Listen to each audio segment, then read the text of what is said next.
wabarakatuh. Perkenalkan, nama saya Khalifatul Fitria dan saya Ika Irawati. Di sini kami akan menjelaskan tentang aliran-aliran pendidikan, pengertian pendidikan, ciri-ciri pendidikan, dan alternatif pendidikan.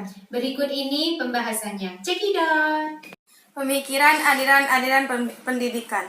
Pemikiran-pemikiran yang membawa pembaharuan dalam dunia pendidikan. Pemikiran tersebut berlangsung seperti suatu diskusi berkepanjangan, yakni pemikiran-pemikiran terdahulu selalu ditanggapi dengan pro dan kontra oleh pemikir berikutnya, sehingga timbul pemikiran yang baru dan demikian seterusnya. Aliran-aliran klasik. Aliran-aliran klasik dibagi menjadi 4. Yang pertama, aliran empirisme. Yang kedua, aliran nativisme. Yang ketiga, aliran naturalisme. Yang keempat, aliran konvergensi. Aliran yang pertama dan yang kedua akan dibacakan oleh saya sendiri, dan aliran yang ketiga dan keempat akan dibacakan oleh rekan saya. Aliran-aliran klasik yang pertama, aliran empirisme, mementingkan stimulasi eksternal dalam perkembangan manusia, menyatakan bahwa perkembangan anak tergantung kepada lingkungan. Sedangkan pembawaan anak tidak dipentingkan. Menurut pandangan empirisme, pendidikan memegang peranan yang sangat penting, sebab pendidik dapat menyediakan lingkungan pendidikan kepada anak dan akan diterima oleh anak sebagai pengalaman-pengalaman. Pengalaman-pengalaman itu yang sesuai dengan tujuan pendidikan.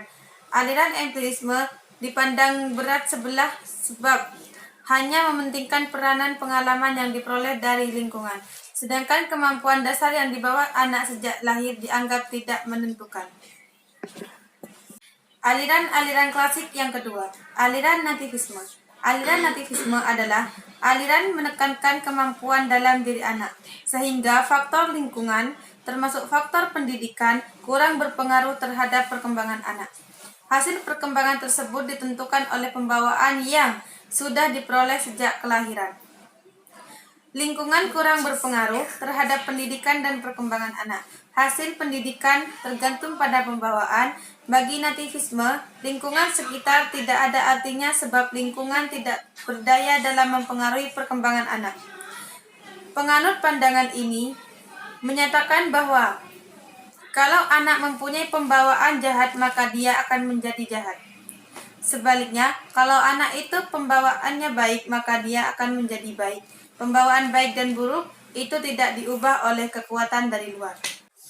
Aliran-aliran klasik yang ketiga.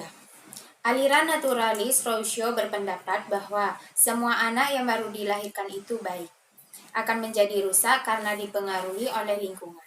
Rousseau berpendapat bahwa pendidikan yang diberikan oleh orang dewasa malahan dapat merusak pembawaan yang baik anak itu.